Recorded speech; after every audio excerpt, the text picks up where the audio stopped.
Hi ಸ್ನೇಹಿತರೆ, welcome to our channel Mithun Raj ಅಡುಗೆ ಮನೆ. ಇವತ್ತಿನ ವಿಡಿಯೋದಲ್ಲಿ ಸ್ಪೆಷಲಾಗಿ ನಾನು ಇನ್ಸ್ಟೆಂಟಾಗಿ ಇಡ್ಲಿ ಮಾಡಿ ತೋರಿಸ್ತಾ ಇದ್ದೀನಿ. ನೋಡಿದ್ರೆ ಎಷ್ಟು ಸಾಫ್ಟಾಗಿ ಪರ್ಫೆಕ್ಟಾಗಿ ಬರುತ್ತೆ ಆ್ಯಂಡ್ ಬೇಗನೆ ಮಾಡ್ಕೋಬೋದು. ಈಸಿ ಬ್ರೇಕ್ಫಾಸ್ಟ್ ಅಂತ ಹೇಳ್ಬೋದು. ಟೈಮ್ ಭಾಳ ಕಮ್ಮಿ ಇದೆ ಅನ್ನೋ ಟೈಮಲ್ಲಿ ಈ ಥರ ಇಡ್ಲಿ ಮಾಡಿಕೊಟ್ರೆ ತುಂಬ ಇಷ್ಟಪಟ್ಟು ತಿಂತಾರೆ ಎಲ್ಲರೂ. ಉದ್ದಿನಬೇಳೆ ನೆನೆಸಬೇಕು, ರಾತ್ರಿ ಎಲ್ಲ ನೆನೆಸಿ ಬೆಳಗ್ಗೆ ರುಬ್ಬಬೇಕು ಅನ್ನೋದು ಏನೂ ಇಲ್ಲ. ಇಡ್ಲಿ ರವೆ ಕೂಡ ನೆನೆಸೋ ಅವಶ್ಯಕತೆ ಇಲ್ಲ. ತುಂಬ ಈಸಿಯಾಗಿ ಮಾಡ್ಬೋದು. ಪ್ರೊಸೀಜರ್ ಯಾವ ಥರ ಇರುತ್ತೆ ಏನು ಅಂತ ಸ್ಟೆಪ್ ಬೈ ಸ್ಟೆಪ್ ನೀಟಾಗಿ ನೋಡ್ಕೊಳ್ಳಿ. ಕೊನೆವರೆಗೂ ನೋಡಿ ವಿಡಿಯೋನ.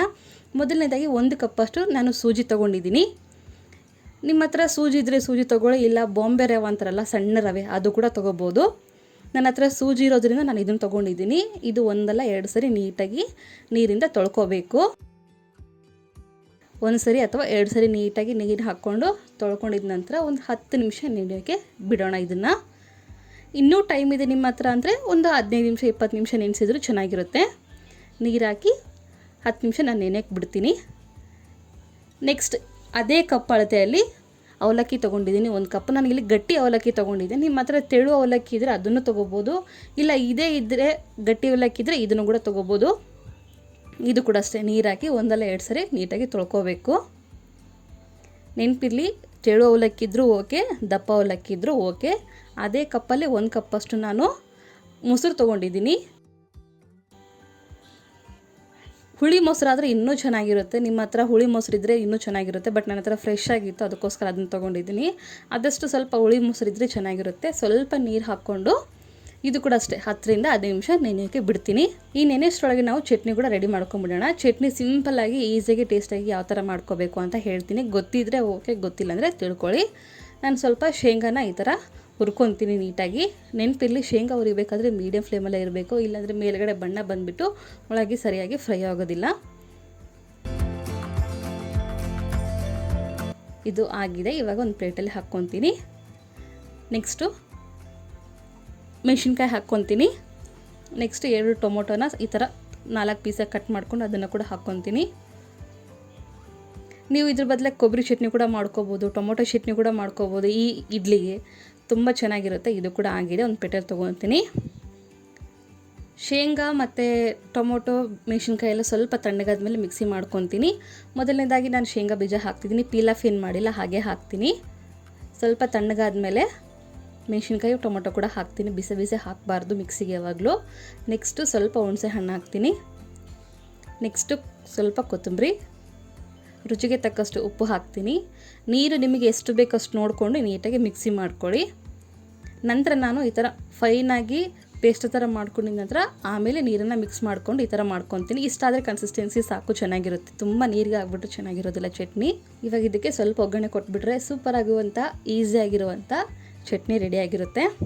ಚಟ್ನಿ ಮಾಡೋಷ್ಟರೊಳಗಡೆ ಅವಲಕ್ಕಿ ಮತ್ತು ಮೊಸರು ಮತ್ತು ಸೂಜಿ ಕೂಡ ನೆಂದಿರುತ್ತೆ.